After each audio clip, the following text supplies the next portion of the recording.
Thank you. Today, we are delighted to have Jennifer Gennari joining us from Connecticut.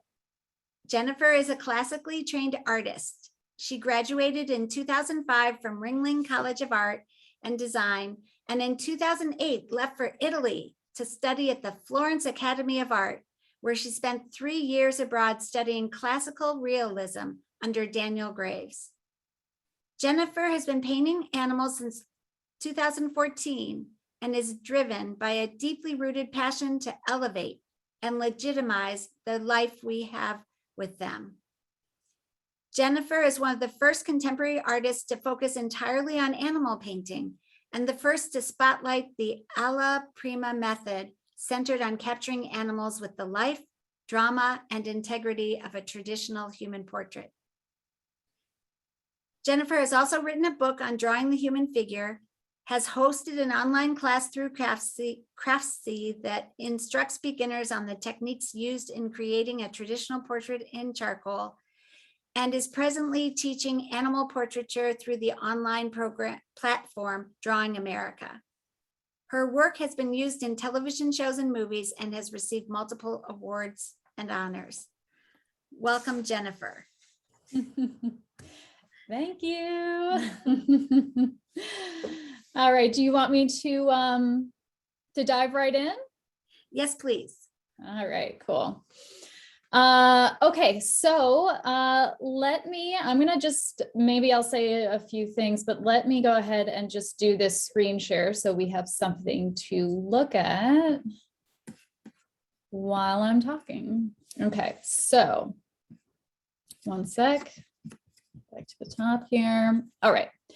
So thank you everybody for having me. I'm very excited to get to meet all of you and share a bit about myself and just, I guess, the the path I went on and where I am now, possibly, I guess, where I'm headed. And, you know, maybe I thought that I would touch possibly, you know, like maybe on like some technical stuff as we get into it, with specifically more of that Alla Prima style, just because it's the bulk of what I do, and there's some other passions I have, like kind of why I like it so much, and certain things like revolving around like, you know, paint application and color that I love. And I think Alla Prima really,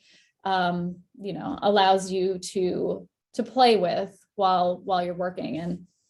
And so that's like some of the technical stuff. Like it will not, of course, be a hyper technical lecture by any means, but that is part of it, why I like it and all that. So when we get into that, maybe there'll be some color chat, which might spur some questions that you guys are more than welcome to ask, which I know that the bulk of you guys don't do traditional oil painting. I believe it was more watercolor and acrylic, but in regards to the way that we see things, I would imagine very much that it would translate. So maybe you'll end up inspired for your own work.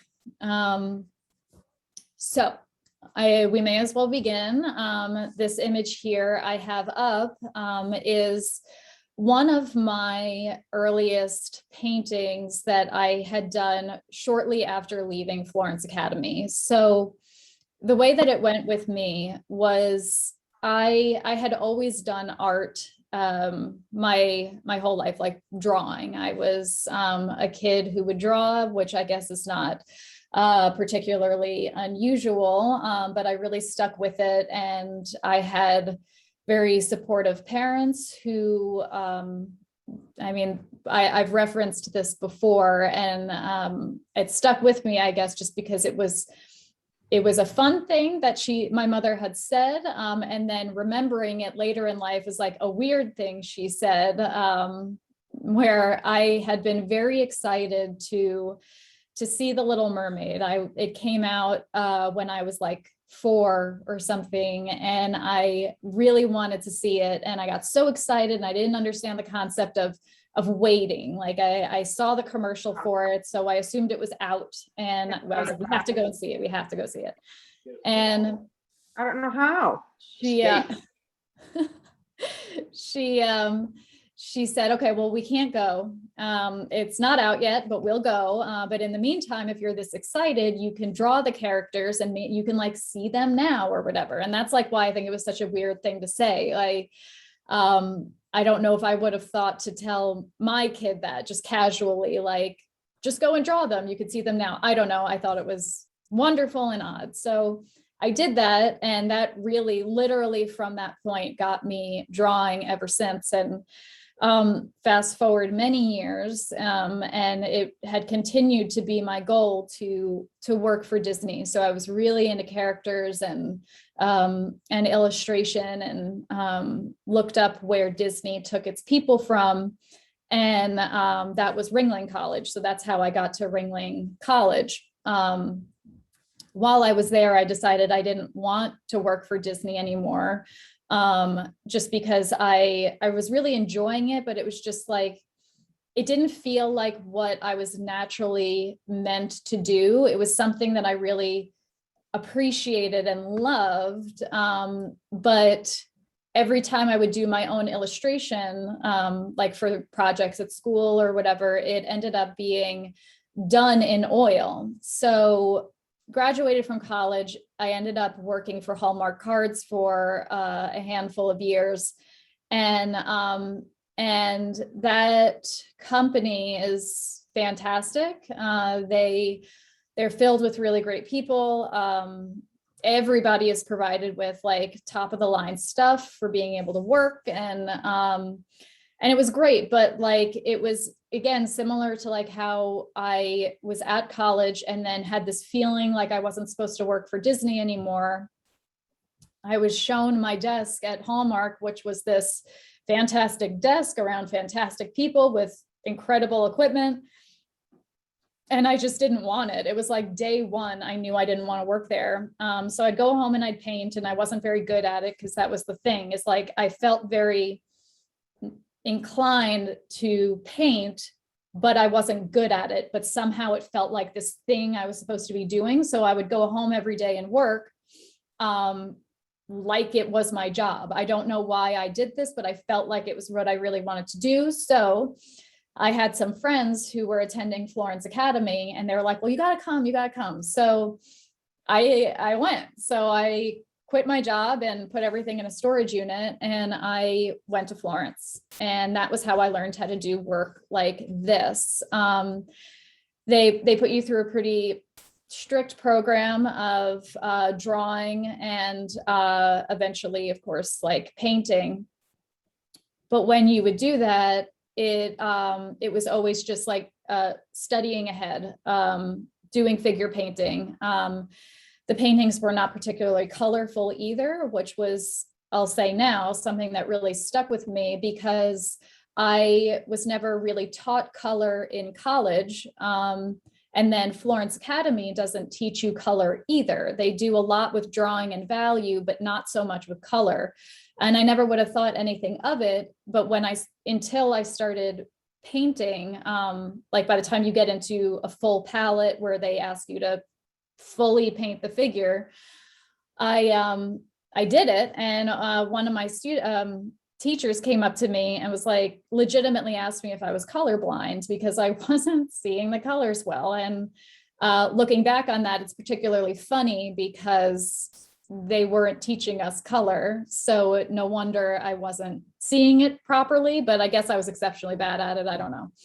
So it ended up being like this mission of mine to understand color better. And so while I was on that journey to understanding color, all of this, in the meantime, I had graduated Florence Academy, moved back to New York City, and I had it in my head to be doing work like this, something that was more a blend of my love of illustration and traditional oil painting.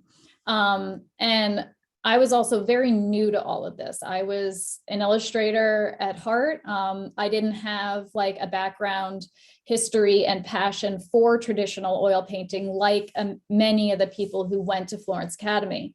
So there was a lot I didn't know. I didn't know like the history of oil painting, like something like this, you might consider to be more like a pre-Raphaelite type of painting, but I didn't know that that was a thing. I just knew I wanted illustration and oil painting to come together. And I didn't know that that was what artists like, say, Waterhouse were doing. I just knew I liked that. I didn't know about Waterhouse at the time. So when I got back from Florence, this is the kind of work I started doing. And so it was based on, this one is based on Morgan Le Fay. So it's like this King Arthur story. And I thought it would be a nice exercise in bringing what I knew about Florence Academy, like figurative work, traditional technique of just applying this color, this paint to these figures. I started getting a bit of an interest in including animals in my work as well. And just like overall composition, being able to figure out like how to actually compose. So these were interests of mine: color, figure still, bringing in animals, composition. Of course, also some different textures. These were things I was interested in. So you can see it, how these two, actually these three, this one, and this one, are quite similar. Clearly a theme. Gold leaf in the background, some kind of design like this in each one. Figurative work. So this one here, clearly something was resonating with me, that when I did this, I really liked that. This was already speaking to me, but I think that it's quite interesting that whenever something tends to come naturally, it never feels, to me at least, it doesn't feel like the thing you're supposed to be doing. It's almost like it's too easy. So that can't be the thing that you're doing. Like it didn't feel like there was a challenge in it. So it's really easy to disregard.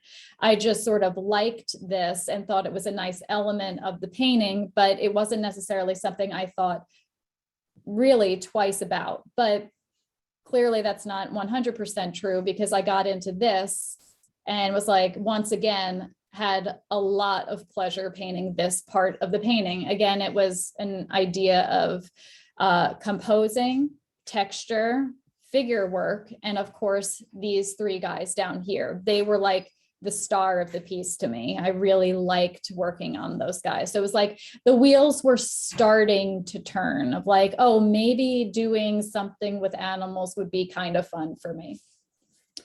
So it moves on, of course, ebbs and flows. Sometimes there's animals, sometimes there's not. And you could see in each of these how I'm still sticking with this idea of some kind of illustration. When I was a kid, I was really into that book, Aida. And when I composed this one, that was just something I was thinking of. It's not necessarily a character from that book, but it was inspired by, and it was just like an Egyptian princess, Romeo and Juliet kind of story. So after that, I was getting, I don't know if it was burnt out, but there was something kind of missing in each of those that, and I didn't really know what it was, but I was always a little bit more interested, maybe not more interested, but at the very least, just as interested in more psychological stuff than just straight up illustration. Something that was more like, say, in your face, where it was a little bit easier to tell what some of these might be. I like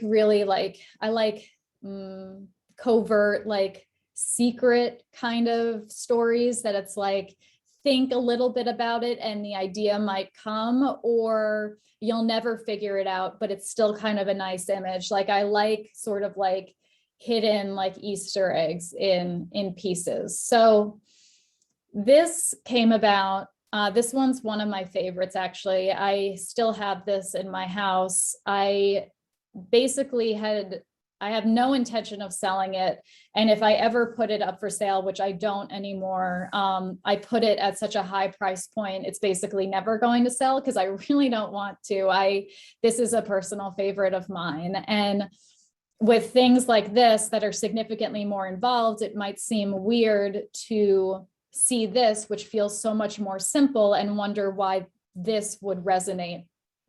And so when I was back from Florence and working on those other pieces, I was relatively alone in the city. I had grown up in New York, but when you're gone for that long, like 4 years in college, like 3 years in Missouri working for Hallmark, and then another 3 years in Florence Academy, people move away. And so when I came back, then there wasn't really anybody left. People had moved. So I was there alone, and I didn't even really have too much of a goal other than just to paint. And so in feeling so alone, I do a lot of reading, listening to podcasts, and just having random interests. I always really thought that there was something kind of romantic about the idea of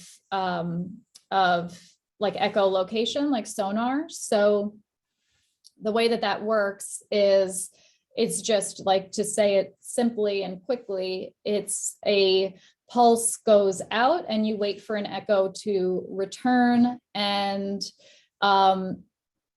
that's how you know that something is out there. You wait. It's like the like Hunt for Red October, the little like sonar blip. That's what that is. It's like every time it blips, that's the pulse receiving an echo that something's out there.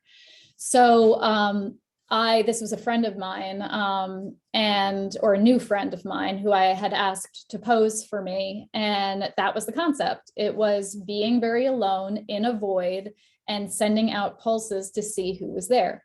So what I ended up doing was, there was an intent for it to have a partner where they're very big. This one is 6 feet tall, and there was another one that was 6 feet tall, and it was supposed to be something like this. This girl with this kind of lighting, not necessarily meant to be this pose, but this was ultimately basically the companion piece for it, the echo. And, I liked the way I had it organized. I liked the concept. I liked that.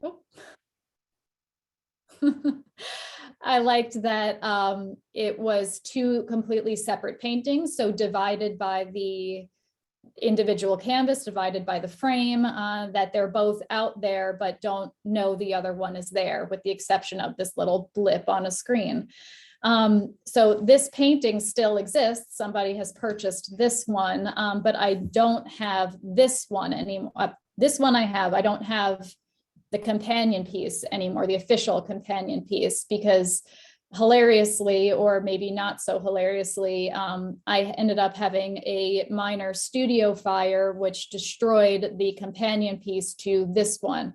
So I had a desire to paint it again, but kind of ended up deciding that maybe it was a little bit more tragic to not paint it again, that there's just this one always searching for the other. So we'll see, but for now, this is the only one.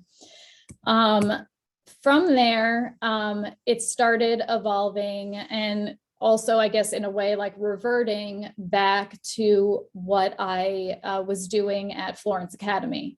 But pieces like this and this one, is that the only, yeah. So pieces like this and this, you could feel a little bit more in line with what you might be familiar with traditional oil painting, something that would come from an atelier, just figurative work. You can also see that it's not particularly dissimilar from something like this. Single figure, dark background, single figure, dark background. However, this was just, I was wanting to paint work like this at the time. You could see how in each of these, there's like a little bit of a common thread. It's like they all jump from the other. So it was like, this was a desire to return to what I had grown up with, like more illustration. This was a solitary figure with a more interesting background, similar to this, but a little bit more calm. This was a single figure, dark background, not dissimilar from this one, just slightly less illustrative.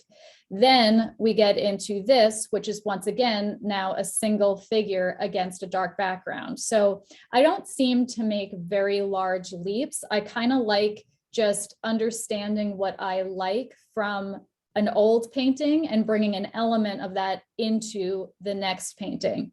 So this one was, again, similar to this, but I was sort of unhappy that I went back to this old interest of just very, what I was seeing at the time as being very simplistic atelier style work, where it's like just a figure and that's it. And I'm also not a big fan of how people will do you know, still lives or just a figure standing and then put a very lofty title on it as if that's supposed to inject meaning into the work. Meanwhile, you got as far as I want to paint a figure, and then you're hoping your title does all of the heavy lifting. So having my own issues with that, when I painted this and even this one, they were not, this one a little less so, but this one was me making like a kind of like inside joke with myself about Florence Academy, where it was just sort of girl with a bowl. Like that was it. It was just, that was me just sort of poking fun at, you know, those lofty ideas, just girl with bowl or whatever. So in the spirit of understanding that I'll take little elements of each painting and grow little ideas from them, like the next thing I'd like to do, this one was the first time I had played around with using a different technique, like for this dress. When I had painted this dress, I had done it entirely with my palette knife. I don't know if you'd be able to see it, maybe a little bit. But there's actually a lot of paint on this dress, and there's a lot of texture. All of it was done, like I said, with a palette knife. And I was just sort of curious to see how that would look, like what it would look like to paint the way I would normally paint this way and offset that with that different technique. See if it would even work, like if it would look too alien or what. I decided I felt like it worked. So I started experimenting once again with composition, except the composition was done entirely with the light shapes. I was composing with light here a little bit more than just lots of different elements. It was just, I liked this shape and wanted to offset it against this darker background. But so that was part of it. Definitely this idea of just composing with light. But also I wanted to paint that dress again. I liked the idea of using that texture. Okay, so now maybe a little bit of a leap, but not necessarily. So remember, I had started painting those cats in that early work. After I had done these pieces, I started thinking, I was like, okay, well, what am I going to do? What am I going to do next? And had started a large piece, and I don't even really remember what it was, but I had started a large piece and it was fine. But throughout the day I would work, and I have a very tight schedule or regimented schedule. Like I know what time I want to get into the studio and what time I want to leave, and then I leave. And when I'm at the easel, I don't really take any breaks. Like I'm pretty committed to just working straight through. So it's like, if it's an 8-hour day, I am sitting at the canvas working all of that time. So that's great for getting work done, but I'm often very tired at the end of that. So I would ride my bike home and thinking I was done for the day. I was very tired. And then I would just like have some dinner and sit around just sort of wondering what I was going to do. Decided, I was like, well, maybe I actually want to paint, but I don't want it to be a person because I'm tired of painting people. I just spent 8 hours painting a person. I don't want to paint another person. So I started painting this. I started painting cats, and it makes sense for me. I have cats, but the reason why I didn't paint my cat was because I don't have hairless cats. I have regular fluffy cats. And what I wanted was something that I didn't find to be too much of a challenge. So that's why I was choosing these Sphinx cats, these hairless cats in the beginning. They're not necessarily the easiest things in the world, but if you think about it, it makes sense. I was painting people, skin, and I know how to paint people and skin. So I thought painting a Sphinx cat would be great because I understand how to paint skin. I understand how to paint wrinkles and whatnot. But because it's an animal, you're getting all of these different colors. Like our skin has a lot of color in it. Whatever tone it is, there's a tremendous amount of color in there. But you're not going to get something like this, you know, like their skin can look just like purple or just like almost like neon blue sometimes. So I liked that. I liked the idea of still being able to paint what I knew, but with different colors. So this is starting to get back into like to do like a more aggressive dive into my exploration of color. So all of these, you could see, you know, the color I think feels pretty rich in these. Nothing like it feels, the colors are not chalky. It feels relatively three-dimensional, and it's sort of everything in its place. Like nothing's too chalky or muddy, or it's all like nicely organized. The color is there. And I have a way of finding these colors through comparison, not perfect color matching. And that was something I had discovered in my quest for understanding how to see and use color, was that what I've started describing to people is that color is everything and nothing all at the same time. We see color everywhere, but you know, it's not one thing. Like my cup, this cup is blue, and maybe a certain kind of like saturated blue, very vibrant blue, but there will be a blue that is more vibrant than this or less so. And when you put it next to that, it'll make this cup look more or less saturated and possibly even change the color of it. So of course, then you could just perfectly color match whatever that's going to be. But, and this is the part of the technical part of the lecture. But what I was discovering is that like, I liked to think about color the way that I just described it. It's all really fluid. So I don't want to color match something as if that is the color. It's not the color, it's just the color it is because it's next to something else. So whenever I would be looking for colors like this, let's say just quickly find something in here. Like this cheek over here might look like the same color as what's over here, but it's not. This one is mixed with richer color. This side is a little bit more chalky. This side is also more orange, and this side is also more pink.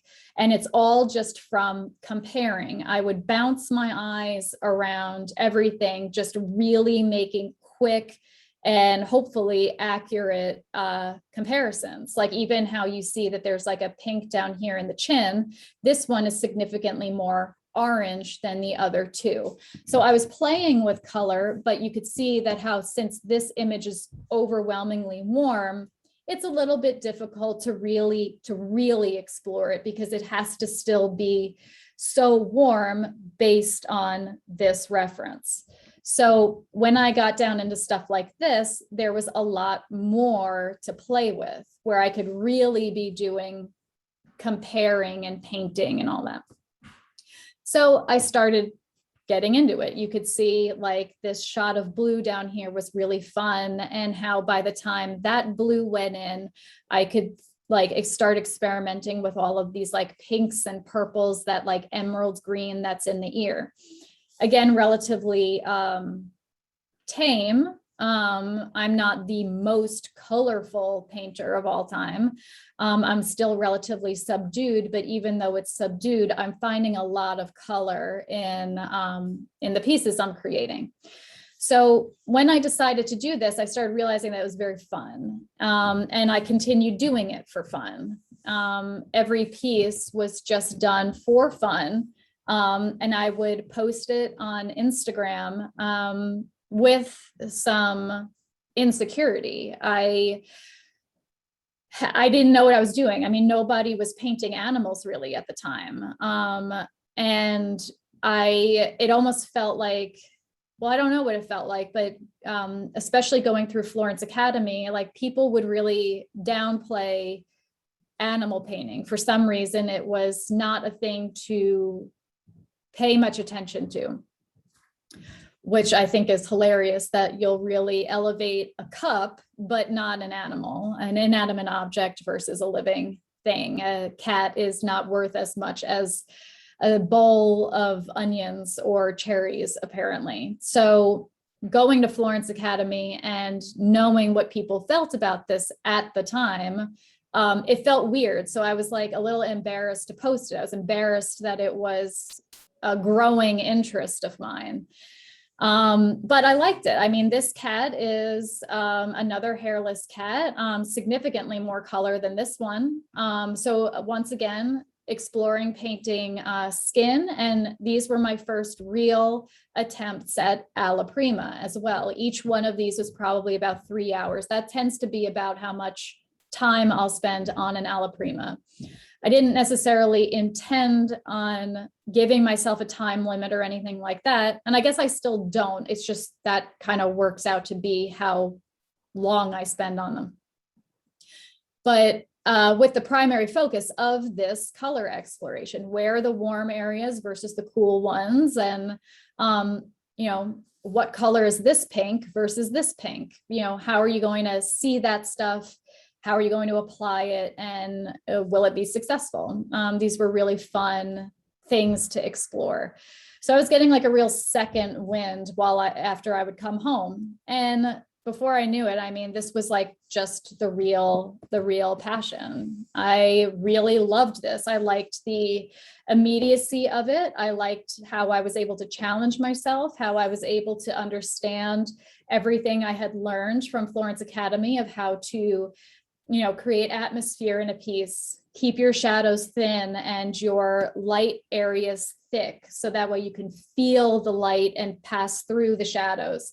How I didn't need to labor over this for weeks and weeks, how I understood that concept and could keep areas like this very thin and build up towards the lights in places like this.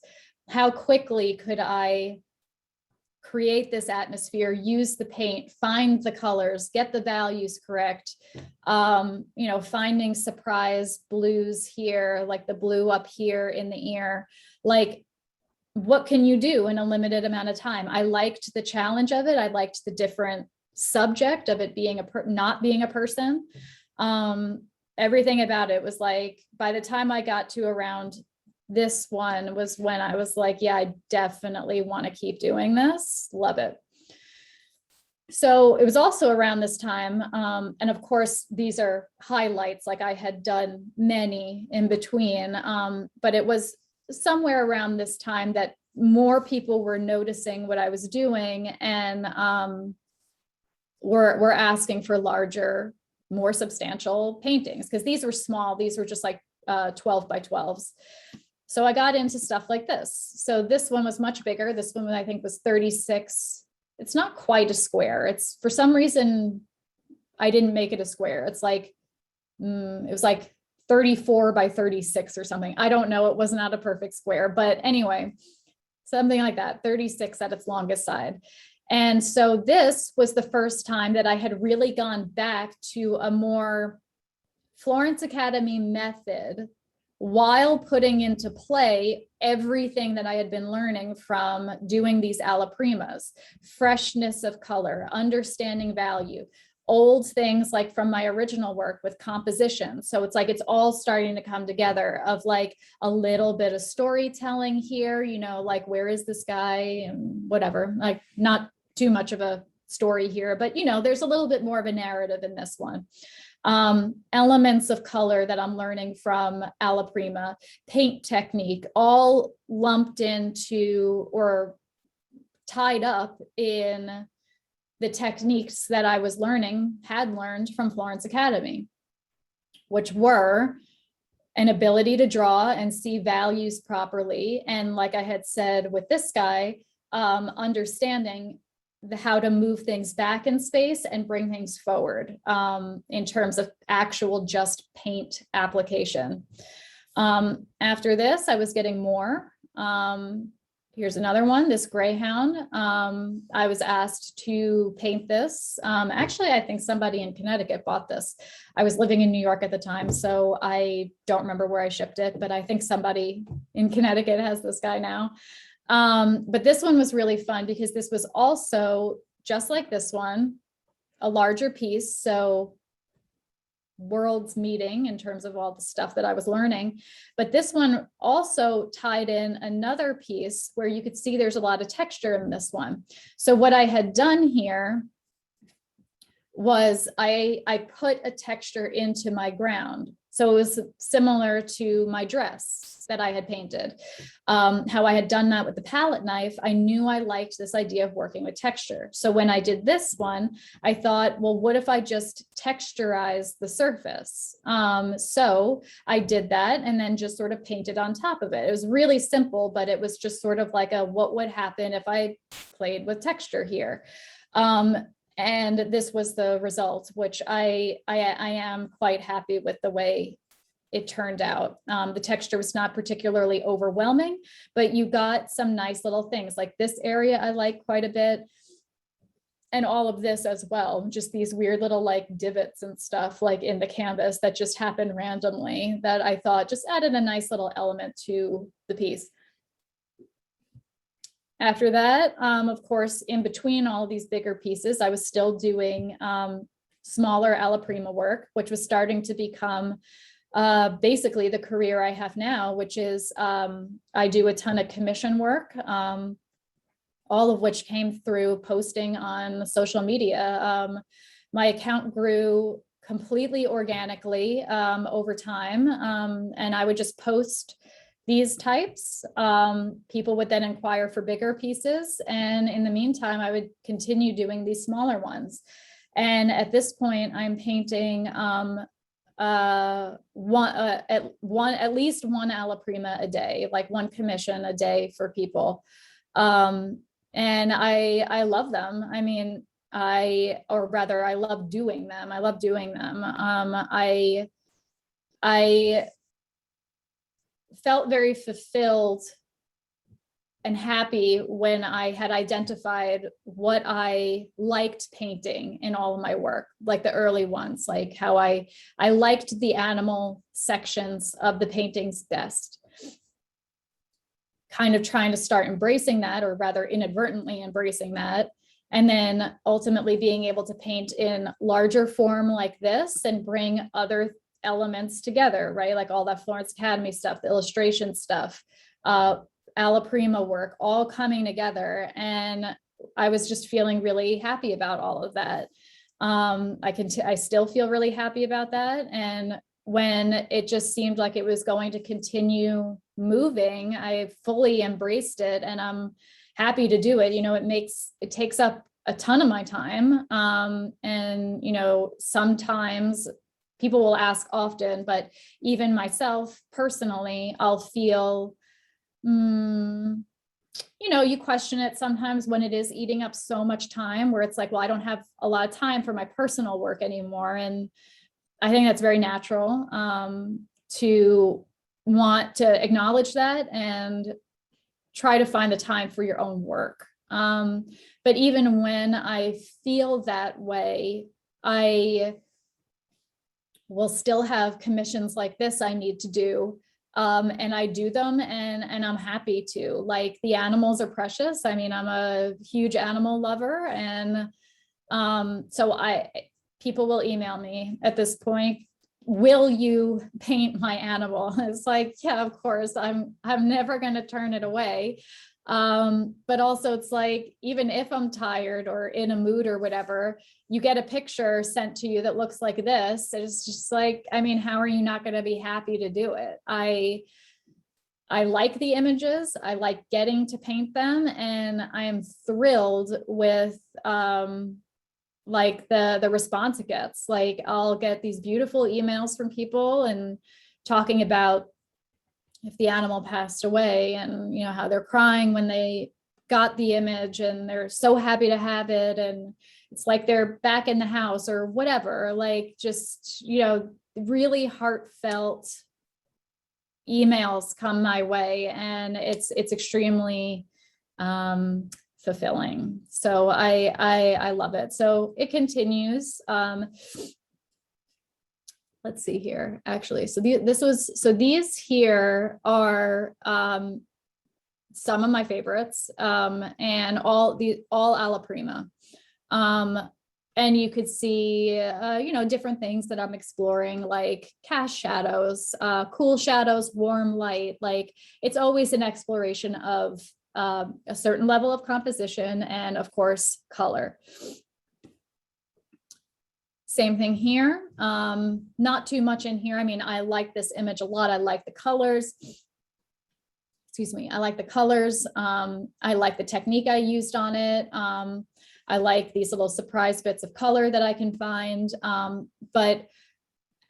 this one too here, composition. But when it's something like this, let's make this one a little bigger.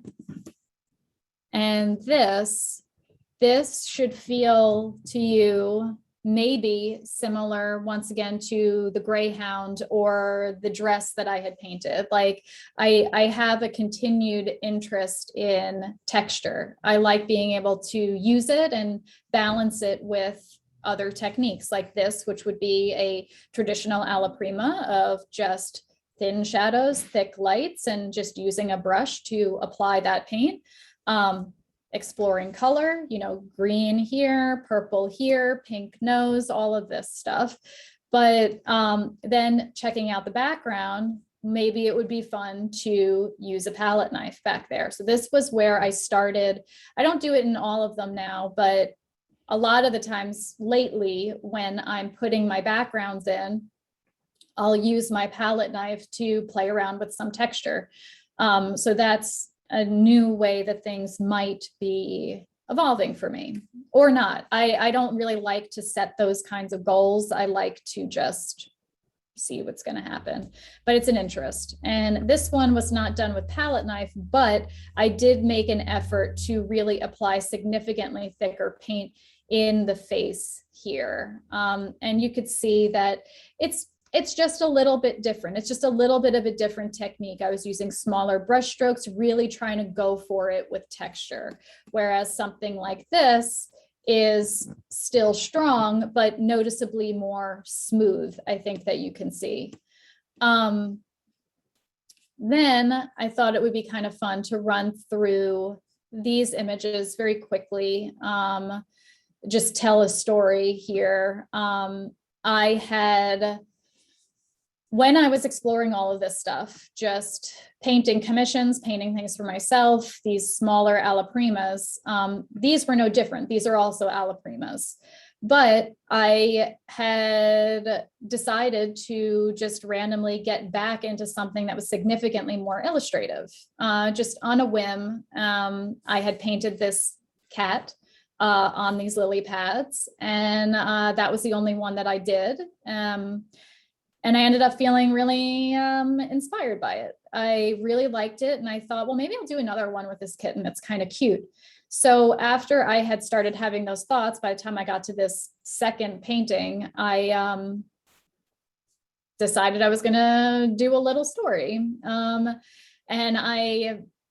I don't think of myself as a storyteller at all. I think doing children's books is extremely difficult. It's something I don't know anything about. So maybe in terms of casual storytelling, this story is no good. But it was just something I wanted to play with and just sort of see what happened. So at the very least, it was an exercise in composition, definitely storytelling, certainly color. Okay, so we have, I'll just run through the story with you. Actually, I'm just going to check really quickly because I forgot I wanted to take note of the titles. Let's see if I could remember the titles. I don't think I wrote them down, but let's see. Let's just tell the story first. So we have this kitten on some lily pads, and then we've got her falling through the lily pads. So you could see composition here, really playing around with some pretty extreme perspective. That was fun.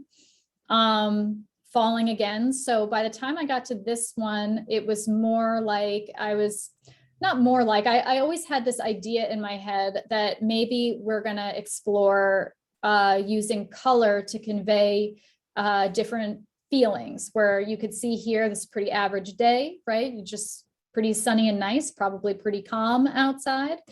Then, we're still pretty close to the surface. So the colors seem very similar, but it's starting to get a little darker down here. So it's a little bit scarier. Then down here, used this blue to create something that felt a little bit more cold and isolated. We're significantly farther away from the surface. So things are, and definitely darker down here, scarier still.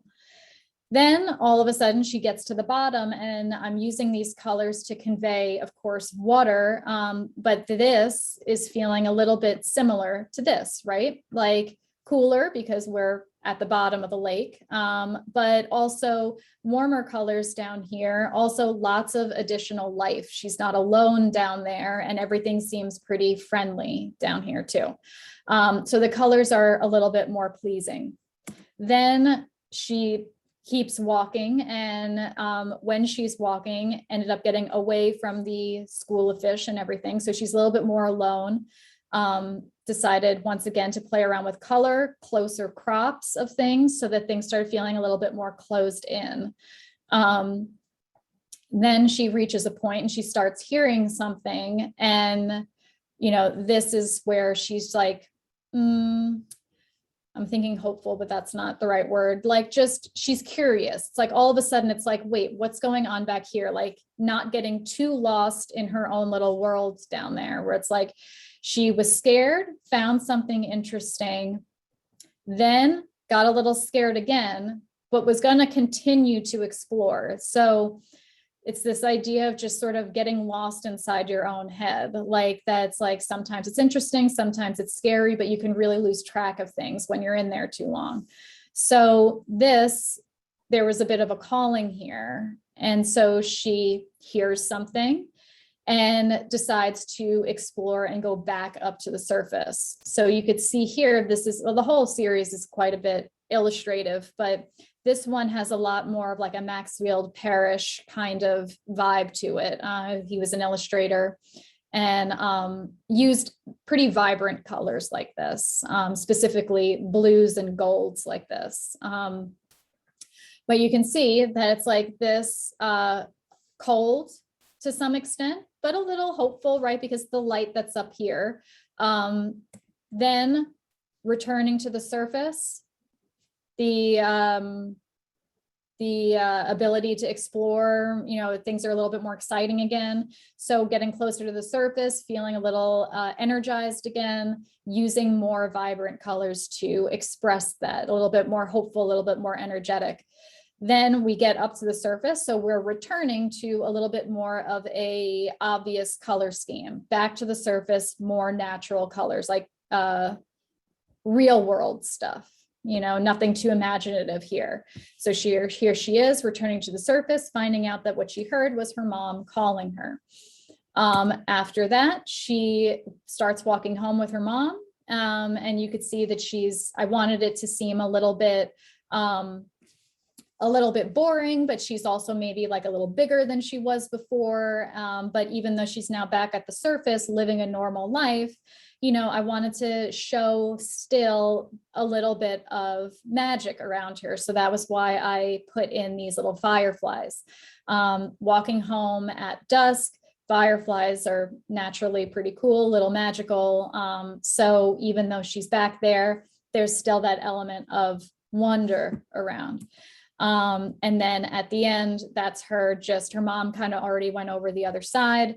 She's about to go over, and it's sort of like a sun setting, new day coming, kind of, the world's brighter at this point. So she went on a journey, came out the other side, and is taking those life experiences with her in the rest of her life. So that was a fun little thing for me to return back to a lot of the stuff that I was doing in college, where again, kind of marrying things that I liked, storytelling, illustration, and now Alla Prima. Like I did each one of these in 3 hours or less. So it was fun kind of exploring a new concept with skills that I had acquired over however long I had been doing Alla Prima at this point. I think I had been doing Alla Prima for maybe 5 years by the time I started doing this. So that was a lot of work, especially since I said I do Alla Primas a lot, and they don't take me too long. So that's a lot of work. Okay, but now to just very quickly like deviate from the magic of that little story, diving back down into the bulk of the work I do.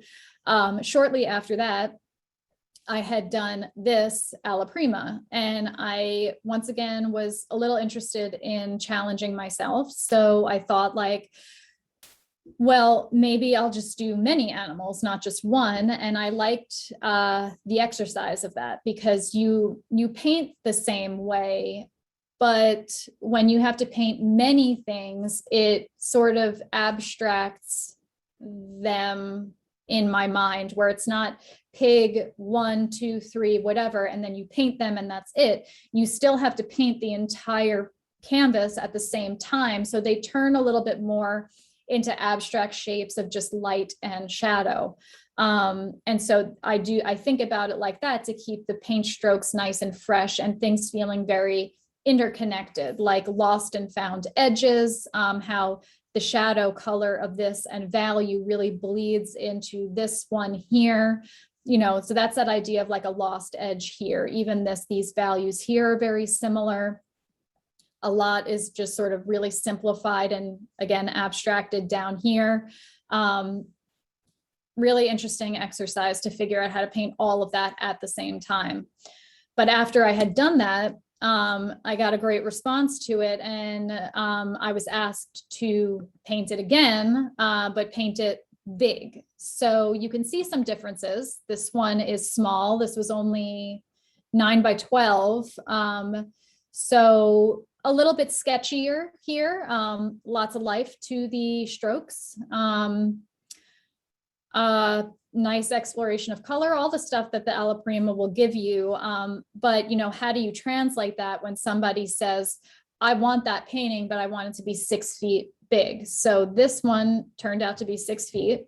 And you could see it's also, of course, a little bit more polished than the other. So some of the edges are cleaner. This pig down here, much more fleshed out than what we had here. Right? That's almost nothing. Whereas when you see it large, different decisions need to be made. You need to kind of finish things a little bit more than you would small. But there are things that I really liked about the little study. So I needed to figure out how I could accomplish what I wanted to large that was successful in the little one. So on this, being huge, I just used significantly larger brushes and a ton of paint. So the strokes in the beginning were made just the same as they were on the little guy, but with more paint and bigger brushes. So that was the way that I tried to get around that, at least in the beginning. And then of course, with it being so large and me looking to polish it more, I then started like picking at like individual pigs, like where there was like a big push in the beginning, and then more specific focus later on, just because of the nature of it. Like it's a larger painting, it should be a little bit more, again, polished than the original sketch. And so this here ended up being similar to the pigs. I had done a few hounds and somebody had inquired if I could do many. So this wasn't exactly the same as the pigs, where it was one that just went immediately into the next. This was, I had been painting some hunting dogs and I was asked to do a painting like this. So I worked out a composition and got this done. And so this was just like the pigs. I had, on this one, I had really gone for it and covered the whole canvas at once, like every single thing, the whole canvas was covered, and it looked like a version of this, like super sketchy, but the values were there, and there was an idea of color around. And from there, after that initial sketch had gone in, I started picking at each individual dog. Like I would spend basically one day on each dog. And the reason why I had done that was because the impression was already there. And I was able to paint each portrait at that point like an Alla Prima, the way I would do for commission work in the past, just one head a day. So this was one head a day. And because the overall impression was there on the canvas, I didn't have to worry about it feeling too isolated, where it was like this head wouldn't work with this head, because the strokes and the colors were already there. I just had to further evolve each individual portrait. And then finally, I started doing this. So this is basically what I'm working on right now, which is an extension of this here. So this, clearly hunting dogs, and I enjoyed that. I liked painting them. I liked everything about it. And so then I thought it could be really fun to do something with a fox as well. They're hunting foxes. Wouldn't it be nice to do a little fox and hound painting? So I spent some time researching different poses for these guys, and of course then composing them. And it took a little time to work that composition out. And you could see super sketchy here, and what I'm going for in these early stages, right? Like that it's composing the animals, composing the light, right? The light as an element, as something to compose as well. And just trying to understand the environment too. Like, what do I want back there? Like, what's that landscape going to look like? So it started like this. The painting is still not done, but this is what it looks like now. So I'm starting to go for like a little bit more depth back here. You could see there's significantly more color in it now. I also reworked his body. You could see that was the original gesture, which felt a little stiff and awkward. And when I was working on this, I decided on this, something a little bit more of a natural gesture. I also like that it was very similar to this guy's gesture too.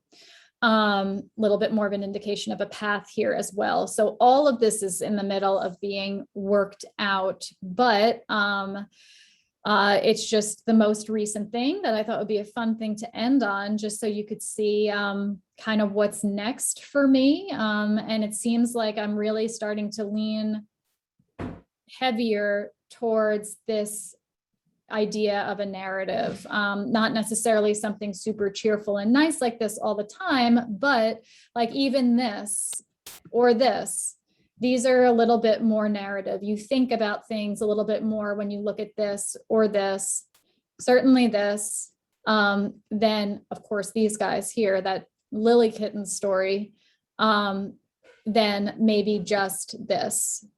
They're nice paintings, especially ones like this, commission work, this is, everything in its place. They're great, but like for my own work, for what I want to try to do more large scale, does seem to be that I gravitate towards story. I like being able to challenge myself with composition, and with everything that I'm learning about Alla Prima and how much I like to explore color. This seems to be kind of more like where I'm headed. So one sec, I want to just stop that share and show you this. Where is it? These are some points of inspiration for me, but specifically I wanted to show you these. So this is an artist, Britton Riviere, who now that you saw my Fox and Hound painting, and how I'm saying how interested I am in stories, this should feel very similar. Like there's a story in each one of these. This is him as well. I think actually all of these are him. Just these really well painted, his focus was animals, and just tying a narrative in with this really beautiful technique of oil painting.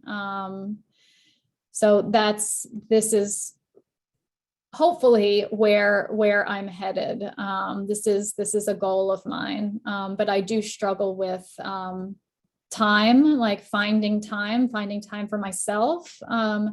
So I think it will be maybe a long road for me to figure out how to actually get the time, but this is where my heart is, at least. I just need to actually get do the work. I want to show you, okay, this was the other one. I just loved this painting. This is Britton Riviere again. This was the first piece I had ever seen from him, and it just like floored me. I absolutely love this painting. Here are a few details, and in the detail here, you should be able to see some similarities to the way that I like to work as well. Just some areas that are thicker, thinner, texture, and temperature exploration. No, it's not coming in. Mute my. Okay, so, and then the only other thing that's in here is so this was an illustrator I love too. This is Dean Cornwell, and I love his compositions. I think he's got a lot of really dynamic compositions here, this one as well. Really interesting color, mood. That composition is just fantastic. And he did a lot with like really aggressive lighting. I really like that. I like a strong sense of light that'll show you some pretty cool cast shadows so this one too, really dynamic, just like the way that's tilted. There's like a real energy to the piece. This is just reppin', and I guess it's sort of neither here nor there, just somebody who I admire. I really love the technique. I mean, he got an incredible amount of expression in his faces. The compositions were always very interesting too, like this kid back here, this guy out here in the window, texture in this dress, fantastic. He's also the guy who painted this, which is possibly my favorite, or one of my top like 2 favorite paintings of Ivan the Terrible. And just, this is unfortunately a low res image, but you can find a high resolution image of this painting, and the face here is just phenomenal. It's so I finding that expression in a face, animal or human, is a huge interest of mine, and something I really want to continue trying to get into my work. So that is about it. And I'm curious if there's any questions about anything, whether it's technique or personal stuff, whatever you guys might be wondering about. We had just a couple questions, or actually one was a comment, and it was one of the earlier pictures that you had. And the comment was, I see some of the Little Mermaid influence in the story. Oh, that's sweet. Then there was a question about, how you work. Do you normally work from a photograph, or how do you do that? Yeah, so I do. I used to work from life, of course, and I just don't anymore, but that's not even necessarily anything to do with COVID or anything, just sort of the nature of the pieces that I'm interested in. There's so much photo reference that you can find for things, or photos you can take yourself that will help when you're doing more imaginative work. But also the fact that I paint so many animals at this point, they're not going to pose for me. So I ask clients for many pictures, which they'll send, and I'll just choose the best one from there. Or if the photo references are pretty bad, I'll maybe combine a few. But yes, it's basically all, or if not entirely, photo reference at this point. And then there's a question, can you quickly define Alla Prima? Is it possible to use this technique with acrylic paint? Yeah, definitely. I don't have the experience of doing it with acrylic paint, but I believe you definitely can. So as I'm positive you would know, you can put plenty of accelerators or decelerators. What would you call it? What do you call it? What is the stuff? Paint extender. Yeah, but the other one, like where you want it to. Yeah, right. An extender, like where it won't dry. Where it won't dry. Retardant. Yeah, that's the one. So either one, like where you can accelerate or not. So when you can manipulate acrylic like that, it would theoretically handle not particularly dissimilar to oil paint. The reason, or what Alla Prima is just anything that you're doing in one sitting. So it's not like you're doing a 2-hour painting, so that's just Alla Prima, or it's not going to be Alla Prima because you spent 9 hours on it. It's just Alla Prima as long as the entire painting is wet, and you're just working wet into wet, which is the definition of it. It's like first attempt, wet into wet. That's what it is. So as long as you're not letting your paint dry and it's a real active process with acrylic paint, I would imagine it would be the same thing. I would think. Yeah. Does that help? And then there was a question about titles and the importance of titles for your works. Oh, yeah. So I do have, I don't think I have these titles. I did mean to write them down, and let me check here.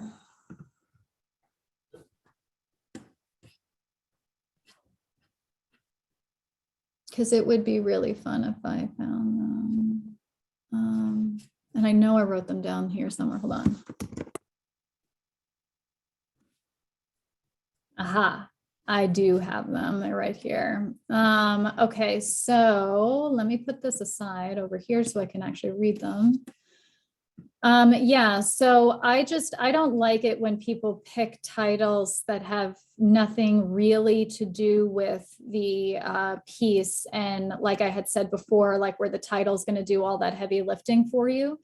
I like it when the painting can really speak for itself, and then the title will just enhance it. So let me do this there. Okay. So this one here is, so you know the story, and you know, they don't need titles. I'm sure whether I was talking to you about them or not, you would have some idea of what's going on. But the oh, hold on, I can't see what I wrote here. Okay, here. So now we'll just run through these so you can read or hear the titles of them and just get an idea of how the title will enhance the experience. So, so this one is Something Sparkled Down There. Oh, okay. The known becomes the unknown, and the unknown becomes the known on this one. So clearly just unfamiliar territory. Down she went. There was wonder down there.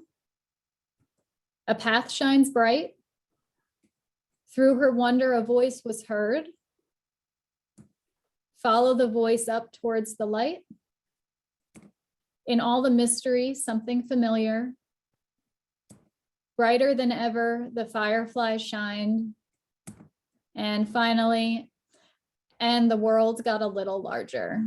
And this is the little thing that the comment about Little Mermaid came across on. This one?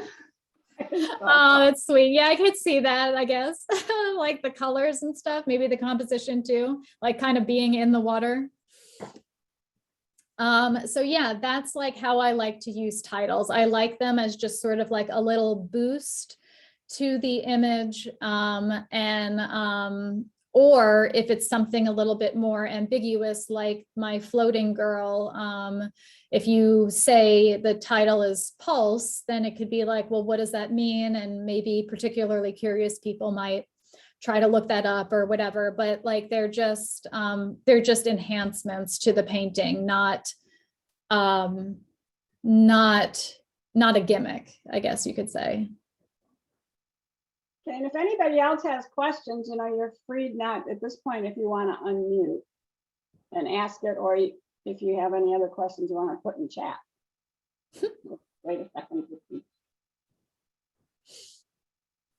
I'll ask a right. question, Jennifer, about the eyes of the animal and how important they are.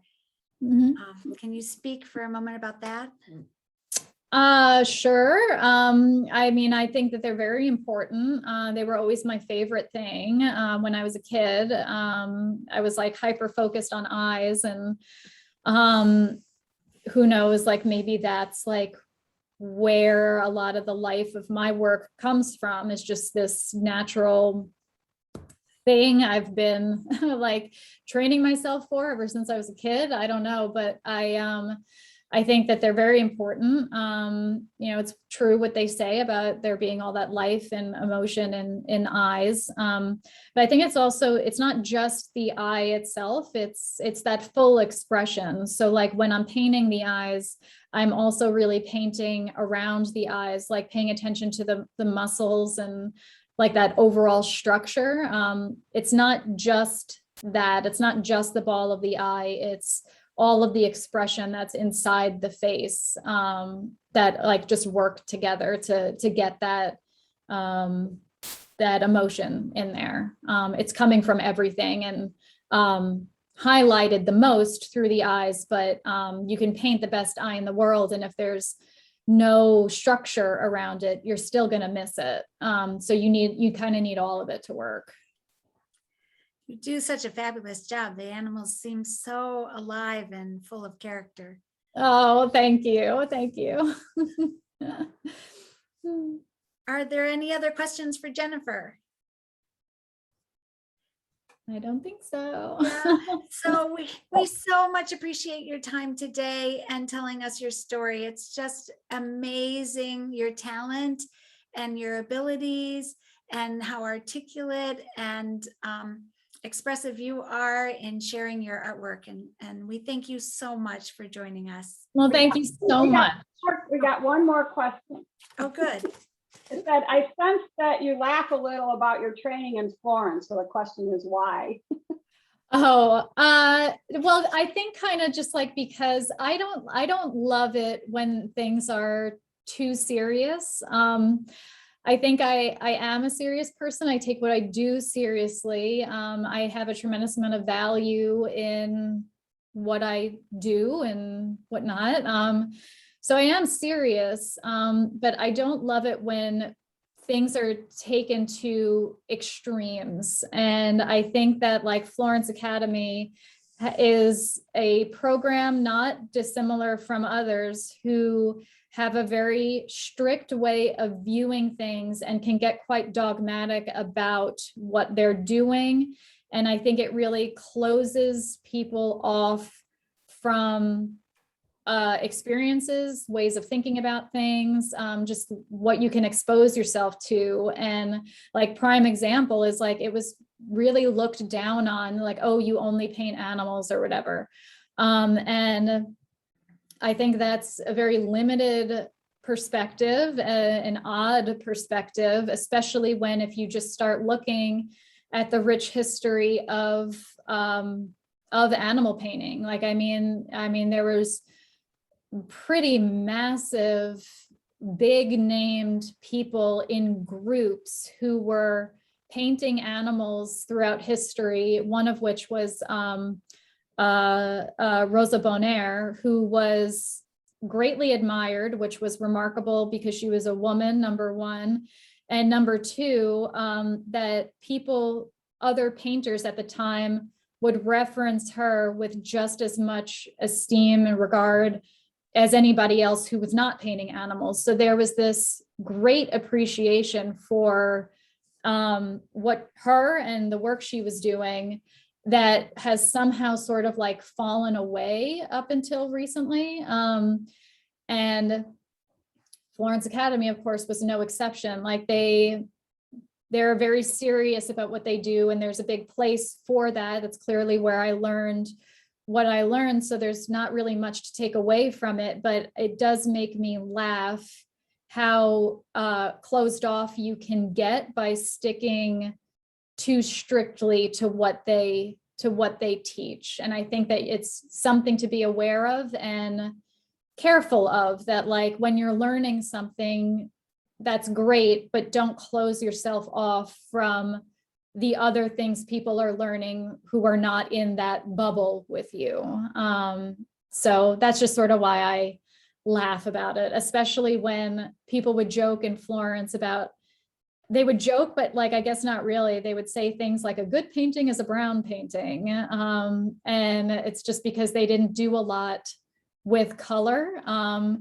And that, of course, also makes me laugh that a school which does not teach color nor have too much interest in it would be going around telling its students that they may or may not be colorblind. So it's just, I'll chuckle a little when I think of Florence Academy. All right, well, thank you for that. Okay, Yeah. now there's no more questions, Carrie. All right. Well, for our members who paint in oil, I want to mention that Jennifer offers a monthly live oil painting class that you can sign up for. And she is also offering an 8-week workshop in portrait painting enrolling in January. Again, thank you so much, Jennifer, for sharing your story. It's really great to hear it. We've recorded this presentation and we will include a link to Jennifer's website in the follow-up email. Our next meeting will be an in-person meeting at the Yacht Club on January 20, 2022. Mike C. Berry, an artist from Knoxville, will share his story and inspiration for his modern cityscape paintings. We are looking for outstanding regional and national artists for our 2022-2023 programs. So if you have any suggestions for a monthly artist presentation, please email any of the board members. And I want to give a shout out to Mary Kay Bogardis, who recommended Jennifer. She follows Jennifer on Instagram and has been a fan for a long time. So thank you so much, Jennifer, and thank you everyone for joining us today. I hope you have a great day. Thank you, everybody. It was great meeting you all. Thank you. Thank you. Bye, guys. Bye.